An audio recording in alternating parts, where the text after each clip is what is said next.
Hope y'all had a good Sunday.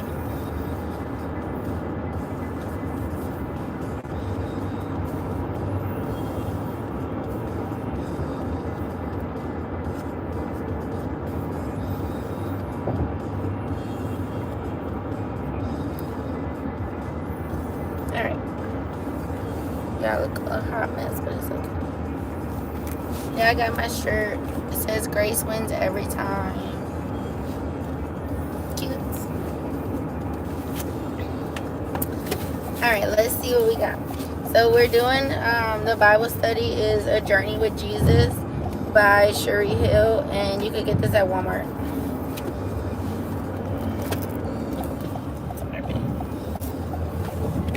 He's driving, he's like a speed racer.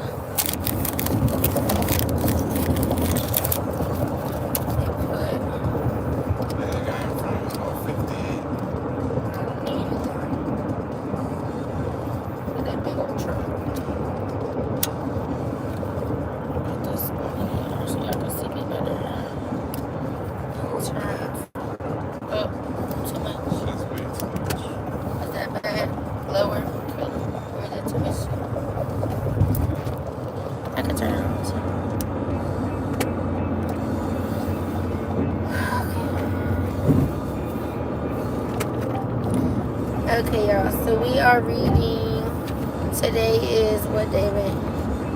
The 28th? September 28th. I need some air conditioning. How about you, babe?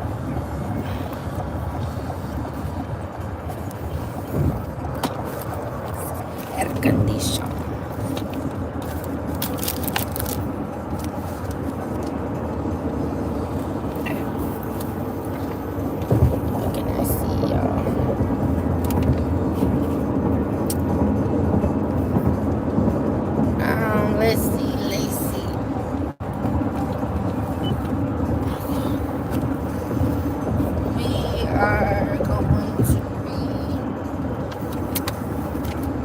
September 28th, and that is peace and prosperity. It says, how y'all doing? Hi guys, thank you for liking and subscribing. Love y'all. Thank y'all for my gifts.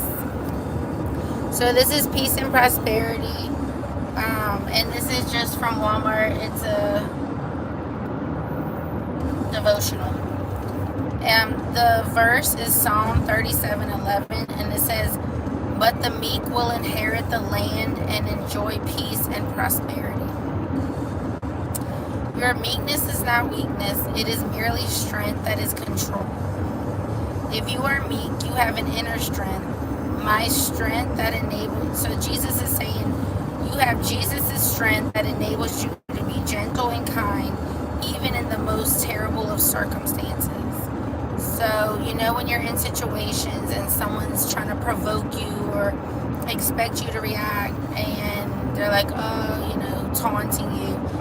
Jesus is saying that's not weak, and that those people who choose not to engage in evil and match evil or ugliness, that they are the ones who are going to inherit the land and enjoy peace and prosperity. That they're the ones who have true peace in their lives, that they can control themselves. You agree? Tootie's driving. Thank you for liking and subscribing. Thank you. Okay, so it says, my strength that enables, it's your quietness of spirit that enables you to have self-constraint, not given to the world around you that stirs up trouble. So we've especially experienced this in the world today, is on social media, when people do not agree, they're quick to stir up with anger and say very vulgar, ugly things online. And it's normally behind a protection, maybe like behind the phone, where they know they don't really have to deal with you, but they are saying things to really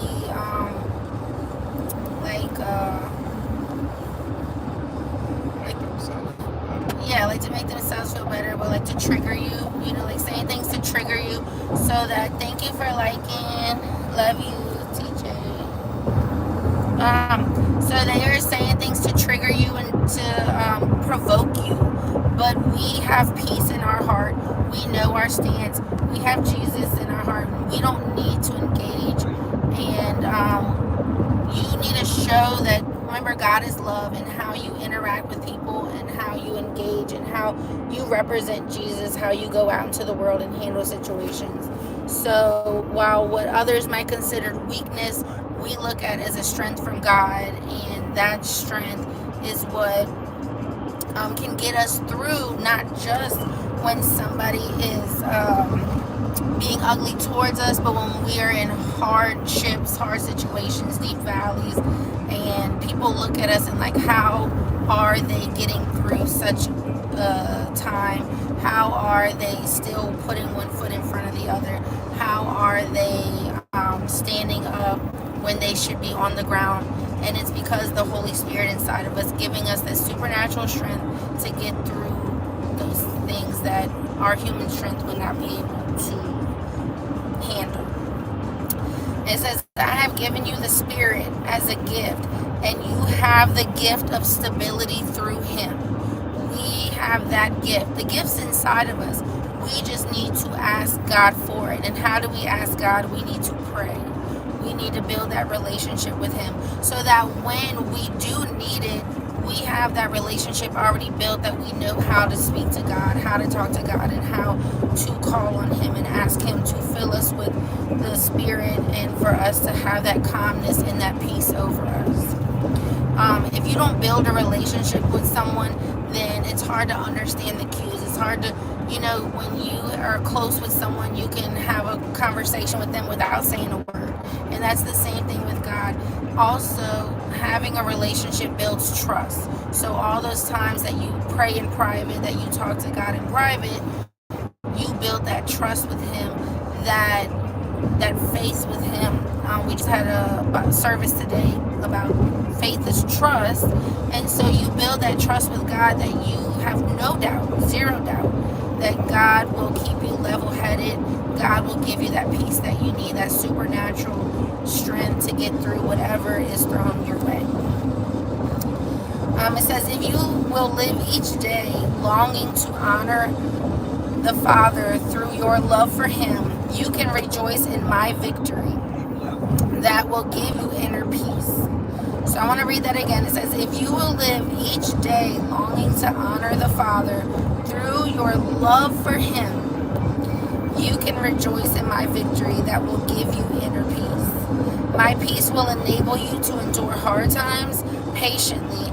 So Jesus is saying, my peace will enable you to endure hard times patiently, and it will give you a spirit of kindness and goodness as the Spirit works within you to make you more faithful, to make you trust Him more, because He will show you time and time and again that He is the one true God, that He is love, that He does have you covered, that He will take care of you, that He is the provider, and He will give you that,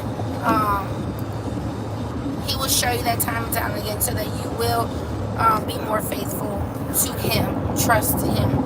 And people are watching us, especially us as Christians. People watch us and they're like, oh, you said that, but you're a Christian. Like, oh, you do that, but you're a Christian. You listen to this, but you're a Christian. So we are put up on a higher, held to a higher standard. We're held to a higher standard, to where they're looking how we react during certain situations, and how we handle them, and how we walk in our faith, and how we walk in life. And so God, as you lean on Him, He gives you that kindness and that goodness and that peace. And then even though that enemy is saying verbally out of their mouth, what has He done for you? When has He showed up? Oh, go pray to your God. Oh, why don't you ask Jesus to do that for you? Why don't you ask Him to fix it? They're still in the back of their mind watching us to see what we're doing and how we're doing it. And eventually they're going to be like, I don't know what they have, but I want it too. and they are going to turn to God themselves. So it says, you do not need to fret because of evil men or be envious of those who do wrong. I think for that part, it's just saying you don't need to be envious of like, oh, like when will my break come? I walk the line. I walk in faith. I do all these good things. When will my time come? But it says, do not fret because of evil men, and do not be envious of what they do wrong. Their happiness is temporary. What we have is true joy, and joy lasts eternally. Happiness is short-lived. Happiness is, oh, I can't wait until I get those new shoes. Like, oh, they look so good when I get those. Like, I mean, you're like checking, did Amazon deliver them yet? Did the post office deliver them yet? You know, just around, look, I can't wait till I get them. But once you get them, now you're on to the next thing. It's like, oh, I need that cute outfit, that outfit everybody has. And I need that, like, oh, my car, I'm so embarrassed about my car. I want a car like they have. Like, I want a nice car. I want a car with a certain label on it so that they, you know, that people can see a status and how I look. But happiness is temporary. Once you get that fulfilled happiness, it's it. It's over with. And, hey, Antonio, if you ask for something, blood time will tell by the devilish trio. Hey, Carlos. Sorry, y'all didn't see y'all had comments. Hey, Nathan, time will tell by the devilish trio. Bloodstained believer. If you ask for something from God, have true faith that He will give it to you. Amen. Because God will deliver on His promises 100%. 100%. So, what I was trying to say was happiness has a expiration date, and we have to have that joy inside of us that even when it ends, that will be content and we will be at peace until the next high, until the next change, until the next level of success. That I have goals and I have aspirations, but until I get to them, I am okay. That I have God in my heart, I am okay, and I have true contentment until then. It says you are to trust the Father, submitting to Him, and doing all things in dependence upon Him. If you will trust, you will find the peace, joy, and prosperity that you yearn for. Allow Jesus to carry your burdens and be still, patiently waiting for the Father to intervene in your situation. Remember, for sometimes it can feel like eternity. It can be 10 years, 20, 30, 40. Y'all might still be waiting for something that y'all have just begged and begged and begged and prayed for. Don't give up. Keep praying, and just know that God will deliver. And it's in that time of praying and wanting so badly that God is transitioning you. He is softening your heart, and He is providing blessings in the in-between, and He is doing things for you that when you open your eyes and find contentment in the wait, that you will see like, whoa, like I don't have that yet, but look at everything that I do have. Look at all the amazing things God has for me. Look how He's aligned them for me. Look how right on time He is in the wait, in the in-between. So, I'm going to read this again. Allow Jesus to carry your burdens and be still, patiently waiting for the Father to intervene in your situation. I am with you in the valleys, and you will share my glory on the mountaintops. So just remember that we all experience stress, anxiety, fear, anxiousness, overwhelming. But when we keep it in our hearts, and when we try to be in control, and when we try to carry it, that is when we fail. So you have to, God is saying, give it to Him. Jesus is saying, give it to Him. Lay it at His feet. Let Him carry it for you. I don't know about you, but I don't want to be in charge of, I don't want to have to maintain my pain, my overwhelm, my strength, my anxiousness. Because when it's on your mind, you literally miss what is going on right in front of your eyes. You're just so overwhelmed. You're so exhausted. You have so much fear that sometimes you're just like hidden in your home. You can't even function. Or you're just like replaying over and over what you should have said differently. Or you're replaying,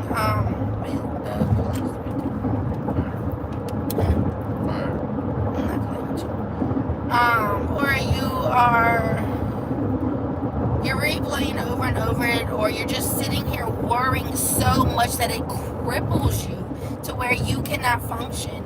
And God says in the Bible that who can add in 1 hour to their life by worrying? We don't. We can add illness to our lives, fear, sickness, true science, illness to our lives by worrying, but we cannot gain an awesome hour. I had a situation that I've already mentioned before. Y'all might have been on my live and heard me. But a few weeks ago, I was just overwhelmed about the day that did not come yet. I knew it was going to be a hard day at work. I was overwhelmed about it. And then on my lunch break, I went to go. I rarely leave for my lunch, which is not a good thing. But I need to take a lunch break, and when I did, my car stopped working. I called my husband. He wasn't able to come. He came in a car-in-law. My brother-in-law came.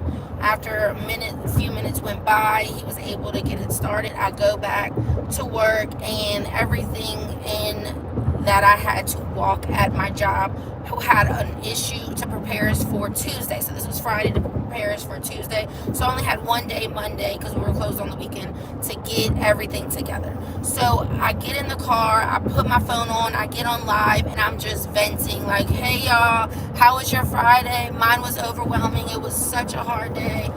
I'm exhausted, and I'm driving, and I look straight in front of me, and straight ahead is this cloud, literally that looks like this because it was so far away. There was this little cloud, and about 3/4 around the cloud was dark. Right? It was not dark, but it was overcast dark, and there was this burst of light out of the top. And literally while I'm on live, I was like, okay God, I see you. And I'm venting about my day, and before I knew it, I start replaying my day, and I'm like, okay, I'm off to bed. It was awesome seeing you keep the word of God bright in the darkness of the world. Thank you, listening believer. I hope you have a good night. Take care. So as I'm venting on live and I'm saying all these things, guess what happens? I just realized like every single thing that God had provided, but I was so overwhelmed and focused on worry and anxiety that I could not see any of it. So God kept me on task. I actually left on time at 5. On my lunch break, when I called my brother-in-law, he hadn't even passed the exit yet, that he immediately said yes, did not make me feel like a burden for him to come by. He had finished his job early, and he was already on his way. He immediately came over. When he did, he pressed the button, the car started right up, no issues. And then all those things that went wrong when I went back, we were able to schedule for Monday. They were all taken care of on Monday, and I had missed everything God had lined up for me to get me through my day because I was so focused on how overwhelming it was before it had already started. So I did not see that all these good things he had for me because I was too busy, worried, and anxious about things that I could not control. All right, so faith thoughts. So the point of that is give it to God. Do you struggle with letting things go, unable to understand why God would allow such chaos and turmoil? It's time to take another perspective, to look at your troubles as tools in the hands of God. He is using these situations to work within you and make your heart more like His. Expect growing pains. So a lot of people do struggle with this. Like, why, if God is real, why does He allow these people to be unalive? Why does He allow bad things to happen to me? I'm a good person. And we have to remember that it starts way in the beginning in Genesis when Adam and Eve ate from the tree of they ate the apple, and they sinned, and now we live in a fallen world where sin came in, and the bad happens to the good and the bad. It happens to the just and the unjust. But God promises that He is right there with you. He will never leave your side. He will walk you through it. And you just have to cry out and call on to Him. He wants us to cry out and call on to Him. And He will be there. I lost my dad when I was younger. And His death has allowed me to meet people who are freshly grieving where they're at and to understand them in a way that I would never have been able to had I not lost my dad when I was young. And it has saved people's life. People that were about to take their own life. But from me talking to them and talking them through it, they were able to change their perspective and see that even in their loss and even in their grief, that God still was there with them and God had blessed them 100%, a million times over. So I just want y'all to go out and be a blessing to others, to not let the day-to-day, the overwhelming, the anxiety, the fear take over you, take control of you, exhaust you. Remember that we can't gain an hour by worrying, and that if we want to feel anxiety, if we don't want to let it go, then it's ours to maintain and ours to deal with. But you will every time. May go park next to the shopping carts. That was a good spot. Every time you will miss your blessings that are right there in front of your face, and instead you will have a day full of exhaustion. You can back up right there. You will have a day filled with exhaustion and overwhelming anxiety. This was a good message. I hope y'all enjoyed it. I'm gonna read again the verse that went with it. My page. It was Psalms 37:11. Bayside. Baby. Thought Tootie was gonna hit the car. Okay, it says Psalms 37:11. But the meek will inherit the land and enjoy peace and prosperity. You don't have to be the loud one, the boastful one, the prideful one. You don't have to say, hey, everybody, look at me. But God is saying the meek, the quiet, the ones who stay still, the ones who stay level-headed in the chaos and the turmoil are the ones who will inherit the land and the peace and prosperity. I hope y'all enjoy that. I will talk to y'all soon. Have a good night. I will be going live shortly as we are about to go enjoy some food. Y'all take care. Adios. Bye, guys. See you soon.